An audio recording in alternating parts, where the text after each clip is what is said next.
లేకపోతే మీ వ్యక్తిగతంగా కించపరుస్తూ ఉంటుంది. అవి చూసినప్పుడు ఏమనిపిస్తుంటుంది? వీళ్ళు ఇప్పుడు ఎందుకంటే పనికి మాల ఇప్పుడు మా నాన్నగారు చాలా దైవభక్తుడు. ఆయన దగ్గర పెరిగిన వ్యక్తి నేను. వీళ్ళు కావాలని నా మీద చేయడం తప్ప ఏ ఆరోపణలో కూడా పసలైన ఆరోపణ లేదు కూడా. ఇప్పుడు కోవిడ్ టైంలో అక్కడ 3 వెండి సింహాలు రోడ్డు మీద అక్కడ మామూలుగా వెండి సింహాలు దొంగతనం జరిగింది. అది వెల్లంపల్లి ఇంట్లో ఉన్నాయని చెప్పనేది ఎంత హాస్యాస్పదం అది. ఇప్పుడు అమ్మవారి గుడికి అంటే నేనేదో పెద్ద డోనరని చెప్పను, మాకున్న దాంట్లో ఎంతో కొంత అమ్మవారికి మేము కానుక ఇవ్వాలని ప్రయత్నం చేసే ఫ్యామిలీ మాది. అటువంటి ఫ్యామిలీ మీద ఇటువంటి బురద జల్లితే ఏమంటారంటే ఎదుటోళ్ళు ప్రజలు నవ్వుకుంటారు ఈరోజు. అందుకని ఈ పవన్ కళ్యాణ్ తాలూకు ఎవరైతే ఉంటారో వీళ్ళందరూ కూడా పిల్లల కింద పనికి మూలల కింద చూస్తాను నేను. ఏదైనా ఆరోపణలు చేసినప్పుడు ఒక్క 1% దాని మీద నిజాలు ఉండాలి.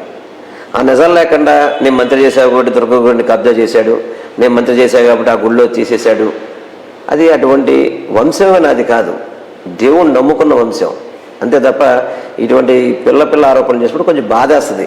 పబ్లిక్ లైఫ్లో ఉన్నప్పుడు ఇవన్నీ కూడా సహజం అని చెప్పని మళ్ళీ సర్దుకుంటుందండి నేను.